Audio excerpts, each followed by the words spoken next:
Bom, espero que estejam me ouvindo. Estou falando baixo porque são 2 horas da manhã.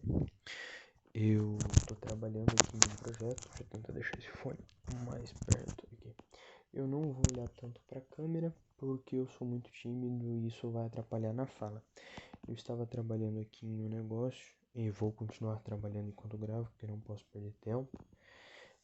E é um negócio que você tem que fazer rezando, porque senão dá errado. É um nó que um frei recebeu de um anjo, porque o demônio é um nó que ele é assim, ó. Ele é dessa forma aqui, ó. Ele forma uma cruz dentro dele. É um nó em cima de outro nó. Um anjo mostrou para um frei que o frei estava marcando as suas orações com nó. Ele fazia uma oração, ele dava um nó.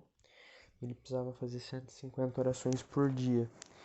E para ele incorrer em desobediência e não conseguir fazer as suas orações diárias, ele dava um nó, o diabo desdava o nó. Ele dava o nó, o diabo desdava o nó. Então o anjo mostrou para ele esse nó que formava uma cruz dentro, então o demônio não conseguia soltar. Só que esse nó você só consegue dar ele se você fizer rezando e meditando. Já são 1 minuto e 27 de vídeo e eu não dei a introdução dele. Apenas me expliquei do que estou fazendo. Bom, o que eu estava meditando enquanto fazia isso?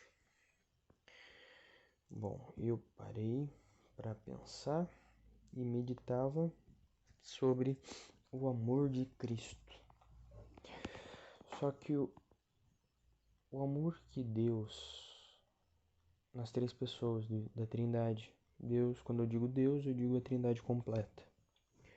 Pai, Filho e Espírito Santo é um mistério que nossas mentes não são capazes de entender, mas o Pai é o Filho é o Pai e os dois são pessoas diferentes. E o Espírito Santo provém, é a marca, é o sinal do amor entre o Filho e o Pai. Então o Pai procede do Pai procede o Filho, do Filho sempre existiu. Engraçado que Cristo é o Verbo encarnado. Quando você lê o Gênesis, está lá, no início era o Verbo. Então, no Gênesis tem as três pessoas da Trindade, tá?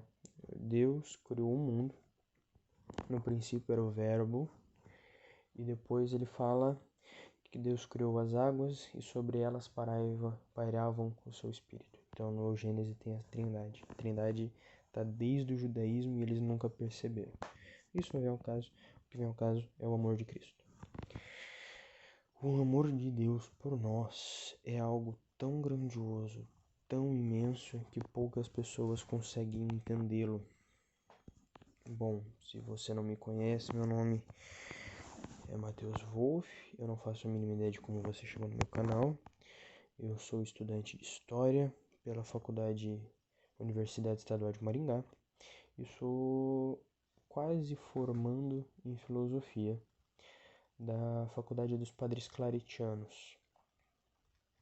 Bom, sou católico apostólico romano desde minha vida inteira e nos últimos tempos eu tenho aprofundado a minha fé.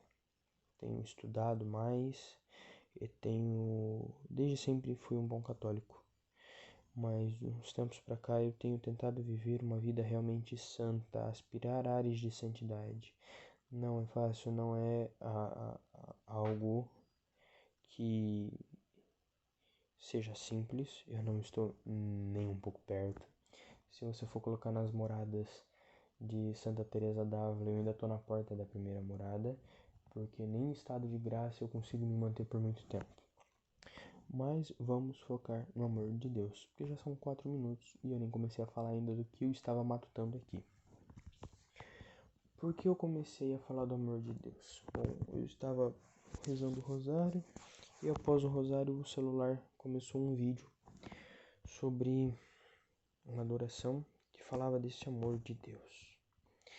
Lembrando de uma das formações da congregação mariana, eu comecei a pensar no amor de Deus, principalmente em algumas passagens da Bíblia que em português a gente não entende, não passa essa sensação.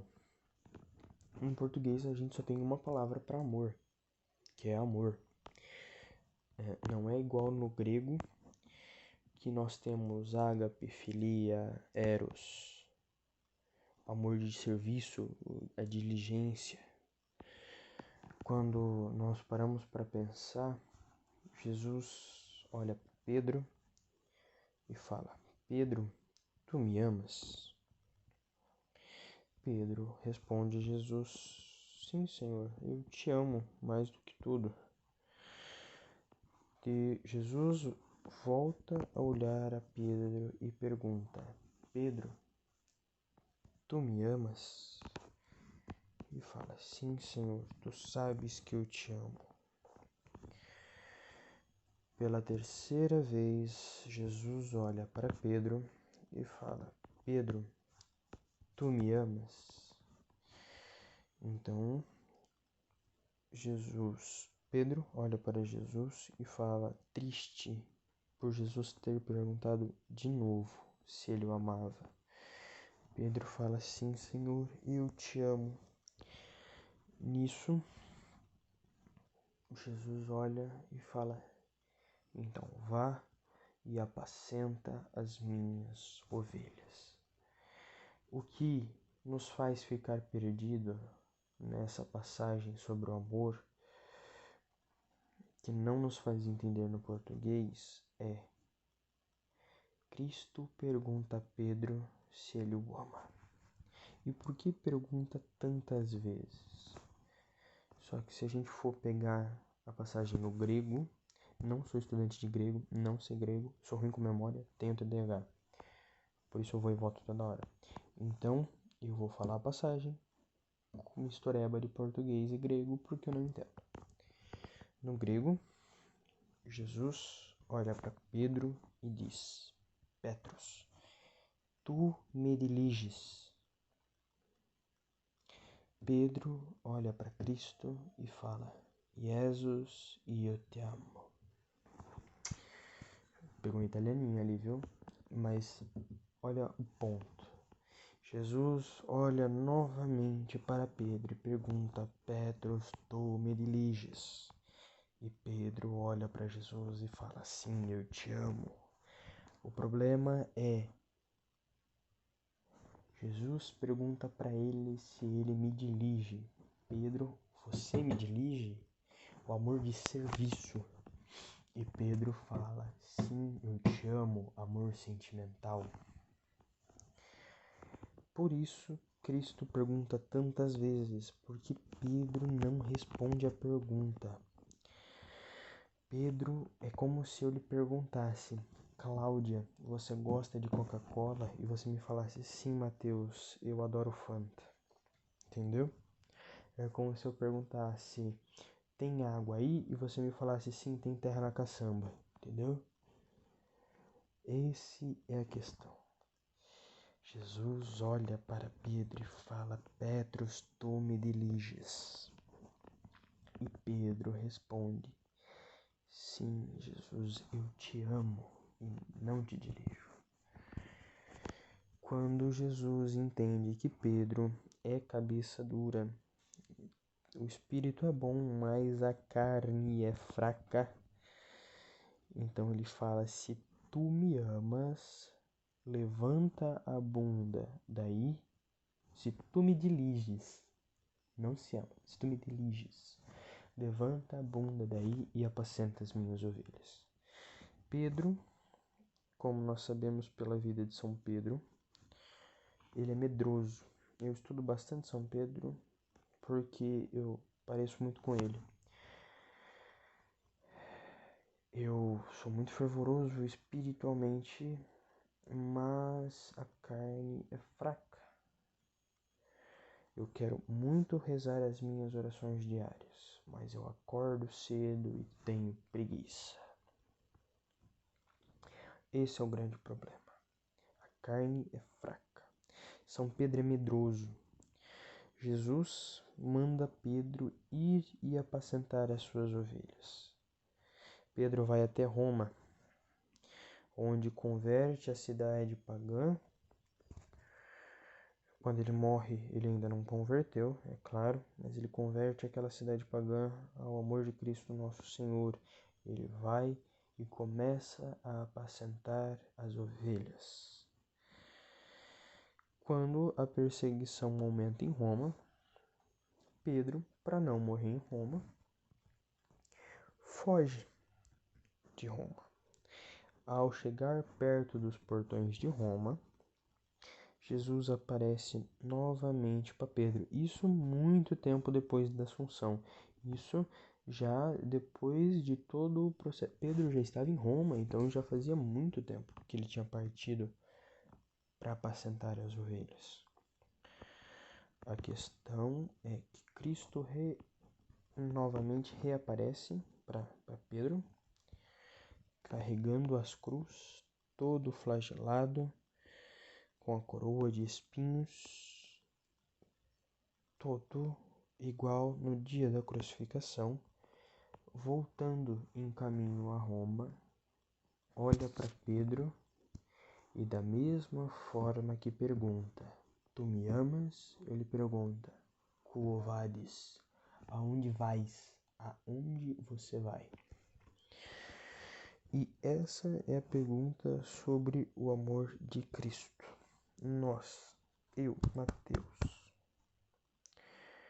quando eu decido ser católico, quando eu assumo o crisma, Cristo me pergunta: Tu me amas? Após a crisma, quando eu peco e não me confesso, quando eu caio numa bobagem modernista e falo, confesso somente com Deus. Jesus olha para sua cara e fala: Quo vadis? Aonde você vai? Pedro responde: Jesus, vou sair de Roma para não morrer pela perseguição. E onde o Senhor vai? Onde o Senhor está indo? Jesus responde para São Pedro que vai ser novamente ser crucificado em Roma. A questão aqui é: Pedro então entende que devia cumprir o que Jesus lhe pediu. Vá e apacenta as suas ovelhas. Pedro negou a Cristo inúmeras vezes, negou a Cristo 3 vezes, inúmeras não, perdão, São Pedro me perdoe se eu estiver falando bobagem. Mas a questão é, Pedro negou a Cristo no dia da crucificação, 3 vezes antes que o galo cantasse. Pedro negou a Cristo quando tentou fugir de Roma. Graças a Deus ele viu Jesus, graças a Deus ele viu Deus. E voltou para Roma, onde lá, em Roma, foi crucificado, por ver que não era digno de ser crucificado em Roma, como Cristo foi, novamente, pelo medo de Pedro. Então pediu para que se fosse crucificado de ponta cabeça. A cruz, ao contrário, não é cruz satânica. Isso é balela modernista criada pela mídia. Você está assistindo muito Você Sabia e canal Fatos Desconhecidos e pouco Padre Paulo Ricardo e Santo Dom Bosco e entre outros. A cruz virada de ponta cabeça é a cruz de São Pedro. Então quando você vai numa cátedra, principalmente papal, dependendo do lugar em que o Papa foi visitar, eles colocam uma cátedra menor com uma cruz ao contrário atrás. Não é falando que o Papa é o anticristo, porque tá com a cruz de ponta cabeça e é satanista. Não, é porque São Pedro foi crucificado de ponta cabeça. E o Papa é o sucessor de Pedro. É o novo Pedro na Terra. É o vigário de Cristo. Que ficou. Mas isso aí já é outra coisa. E eu falei pouco do amor e muito de outras coisas. A questão é olhar no nosso dia a dia. Como filósofo, eu gosto muito da aparência descartiana, do método científico descartiano, de René Descartes. A questão é, colocando um teste, colocando em xeque a teoria. Se Cristo olhar para mim hoje, do jeito que eu tô, me confessar há um pouco mais de um mês, fazendo coisas erradas que de vez em quando a gente faz, mesmo que sem querer, mas é pecado, sem confessar depois disso. Se Jesus olhasse para mim no fundo dos meus olhos hoje e falasse: Mateus, tu me diriges, eu ia falar para Jesus que amo ele ou que eu dirijo ele. E eu sirvo a Jesus pelos meus irmãos. Aqui não servir a Cristo nos irmãos no método sínodo da Amazônia, tá? Eu tô falando servir a Cristo nos irmãos no método católico.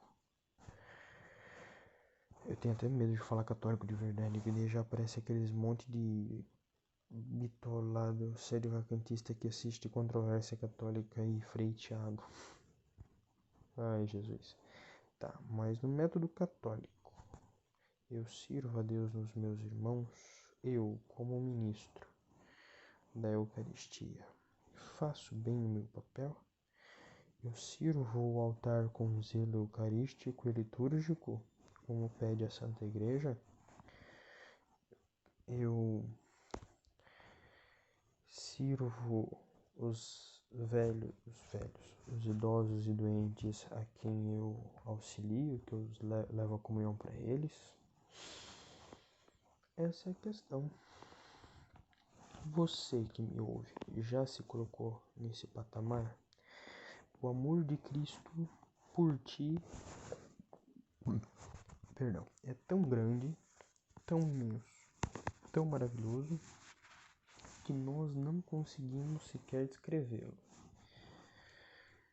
Mas e o seu amor? Ele é o amor da boca para fora de Jesus, eu te louvo, eu te amo, e eu amo-te.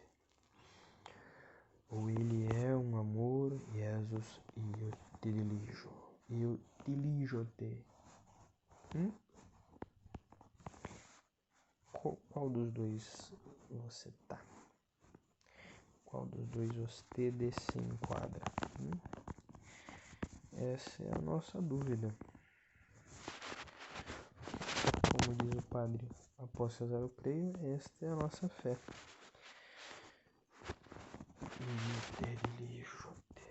E esse eu te amo, no amar servir, no amar doar-se,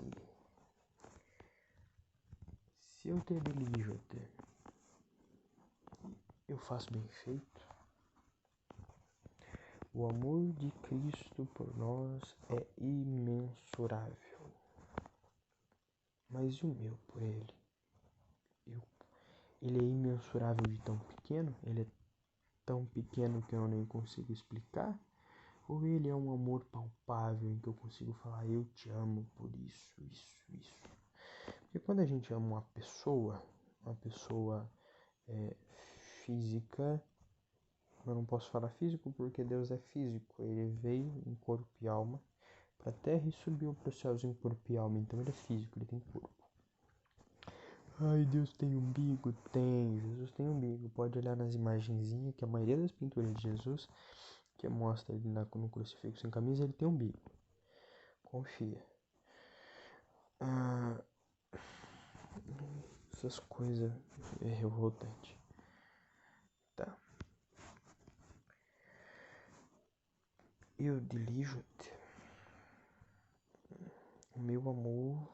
Porque quando a gente ama uma pessoa, a gente fala assim, ó, eu amo a minha namorada porque ela é uma fofa, ela é super carinhosa comigo, nós convivemos muito bem ao ponto de a sua convivência me fazer falta. Eu a respeito de tal modo em que não viver com ela, não conviver com essa pessoa já me é inimaginável. Eu já não penso mais a minha vida sem ela. E o meu amor por Cristo? Ele é assim? Ele é um amor bobo e infantil de um relacionamento de criança de 13 anos, 13 e 14 anos, né? Porque hoje em dia as crianças estão namorando muito cedo, e isso também é um erro. Eu comecei a namorar muito cedo, ela é minha primeira namorada, e nós namoramos dos 15 até agora. Vamos casar, se Deus quiser. Só que hoje eu reconheço, a minha mentalidade é totalmente diferente. Eu reconheço que se eu fosse o pai dessas crianças eu não tinha deixado não. Mas isso também não é o caso. Quem é o caso é o nosso amor a Deus. O nosso amor a Deus, esse amor bobo e banal, é um amor de um casal que faz 20, 30 anos de namoro, de casamento, que se amam, vivem juntos para todo sempre. Ou é um amor diligente, é um amor diligente, é um amor que faz Santa Verônica ou Santa Rosa de Lima flagelar-se até escorrer sangue por amor. É um amor bobo e infantil de uma criança que se apaixona na fila do mercado, ou é um amor como São Francisco Xavier, que percorreu os 4 cantos do mundo para espalhar esse amor, como São Padre Pio, que lutava contra o demônio fisicamente nas madrugadas em que tentava dormir, ou é um amor bobo? O amor, a vida dos santos é a melhor coisa para a santificação, porque eles são santos. Então nada mais simples do que imitá-los, certo? Em uns aspectos, é claro, porque visões sobrenaturais, falas sobrenaturais, mostra que a pessoa é eleita. Deus tem seus escolhidos, mas não mostra que ela é santa. A pessoa pode ter visões, mas tem uma vida incorretíssima. Já a pessoa pode não ter visões e ter uma vida corretíssima e justa. Ou em alguns casos ela pode ter os dois. Aí vem Santa Verônica, São Padre Pio, São Charbel, entre outros. São Tomás de Aquino, quase botou fogo numa prostituta. Essa história é engraçada.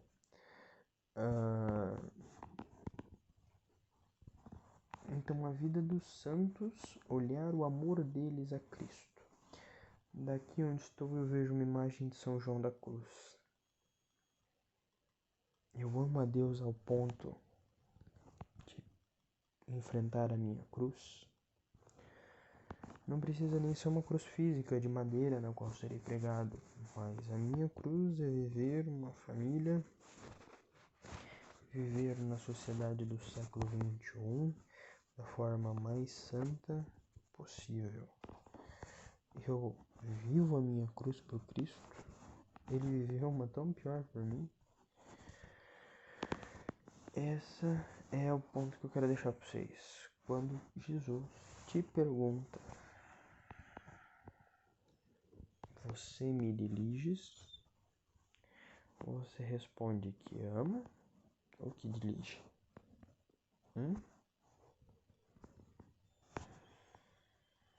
Meu amor por Cristo é um amor que falo que eu amo agora, saio da porta da igreja, xingo, chuto o mendigo, assisto pornografia, faço tudo que é mais errado, mas falo que amo a Deus?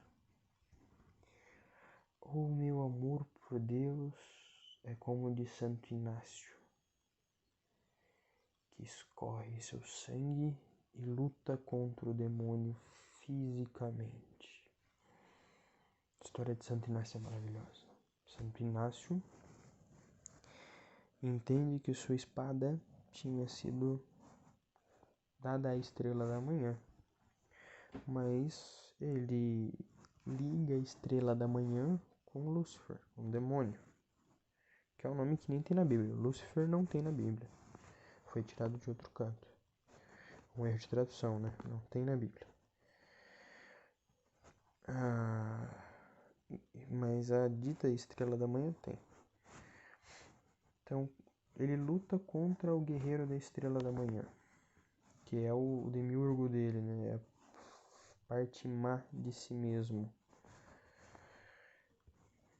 Quando ele vence, que ele encontra Jesus menino, Jesus fala para ele: você sabia que eu também sou chamado de estrela, era chamado de estrela da manhã? Então, sede o meu soldado. Aí tem uma passagem que, nesse mesmo momento, Jesus deixa Santo Inácio ver com os olhos de Cristo, por amor. Nossa, deve ser uma coisa maravilhosa. Mas é isso, são 26 minutos de vídeo, não quero passar de meia hora, porque ninguém vai ouvir um louco falando meia hora. O que eu queria falar era somente a questão, essa debate de Jesus eu te delijo. Tá falado. Podia ter falado em 4 minutos, mas tá bom. Eu agradeço. Se você caiu por aqui, peço que se inscreva, ia ser legal. Mas tá aí, tá salvo.